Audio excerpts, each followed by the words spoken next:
a pas le choix, c'est comme ça. Pour s'y rendre, il faut emprunter un véritable chemin de croix.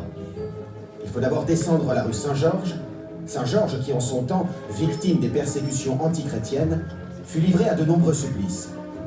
Brûlé, ébouillanté, puis broyé sous une roue, il survécut miraculeusement mais finit par être décapité. Certains y verraient un signe, une augure, un mauvais présage peut-être et tourneraient les talons effrayés. Ils auraient bien tort, car ils n'auraient pas la chance de découvrir au bout du chemin une petite impasse bien cachée où se niche une jolie porte laquée blanche patinée par les années. Ils ne montraient pas non plus les 5 étages en colimaçon, ne s'essuieraient pas les pieds sur le paillasson en crin rapporté d'un voyage en Turquie, et seraient donc privés de la soirée familiale qui va se dérouler précisément ici. Change, tu restes comme ça. Mais putain, où sont mes clés? Elles sont pas sur le PV, pas dans le vide-poche. Où est-ce que je les ai foutues? Il suffit d'observer Pierre Garot et Elisabeth Garot-Larcher ne serait-ce qu'un instant pour en être convaincus. Ils incarnent à la perfection le couple idéal. On va les trouver là. Ils ont enlevé ta chaussure. C'est toi qui les aurais mises là? Pierre Garot, lui, est professeur de littérature française à l'université Paris IV. Esprit libre qui ne s'est jamais soumis aux diktats du politiquement correct, auteur vedette de la collection Jalons critiques, il a vendu 1354 exemplaires de son exercitation de soi dans l'éthique montaignienne. Pierre est un chercheur infatigable. Il se repose sur sa femme comme un alpiniste sur son piolet. Tu prends? Je suis sûr que c'est pour toi. J'ai les mains dans la foule. Je suis sûr que c'est pour toi.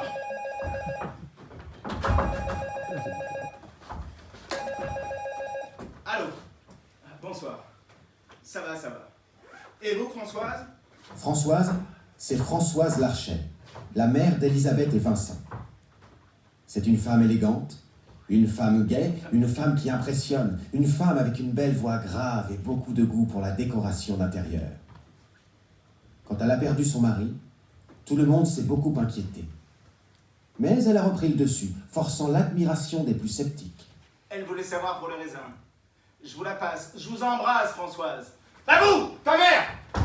Larissa, à ton avis, je la mets dans la sauce ou à part? Elle mange pimenté, Anna? Mais j'en sais rien, elle mange jamais rien. Maman! Elisabeth Garot-Larcher est professeure de français au collège Paul-Valéry à Vincennes. Trésorière du club de théâtre, responsable du spectacle de fin d'année, pour elle, l'échec scolaire n'est pas une fatalité, et chaque jour qui passe est un nouveau combat pour offrir à la jeunesse une vision plus éclairée du monde. Alors vivre dans l'ombre de Pierre ne dérange pas Elisabeth. Elle l'admire. Maman, quand tu fais ton CFA, tu mets les raisins avant ou... Juste le raisin, maman. Pas trop tôt sinon ça gonfle, pas trop tard sinon ça frite. D'accord, merci, je t'embrasse.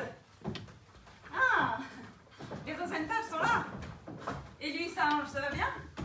Et sa femme, ça va bien? Et son chien, ça... Ah merde! Merde! Sous la tondeuse! Oui, ils sont vraiment trop chouettes avec les petits. Ah, vraiment? Qu'est-ce que tu fous? Je cherche mes clés. J'essaie de penser à autre chose. Si tu veux passer à autre chose, tu n'as qu'à mettre le couvert. Oui, ils viennent avec nous, ils viennent avec Claude. Je leur demande pour la Castille, promis. Eh ben, rappelle si tu préfères. Mais non, tu ne dérangeras pas. Mais maman, si je te dis que... Mais maman, c'est moi qui te propose d'appeler, je te proposerai pas si... Oui, voilà, c'est ça. Allez, bisous. Maman, c'est eux, là. Allez, bisous. Elle a tellement peur de déranger que ça en devient dérangeant. Salut, Pierre. Salut, Claude. Claude Gatignol, premier trombone de l'orchestre philharmonique de Radio France. C'est un homme discret, donc à l'humour feutré, qu'on peut plus facilement décrire par soustraction. Claude n'est pas coléreux, il n'est pas fantasque, il n'est pas malhonnête, il n'est pas, en quelque sorte.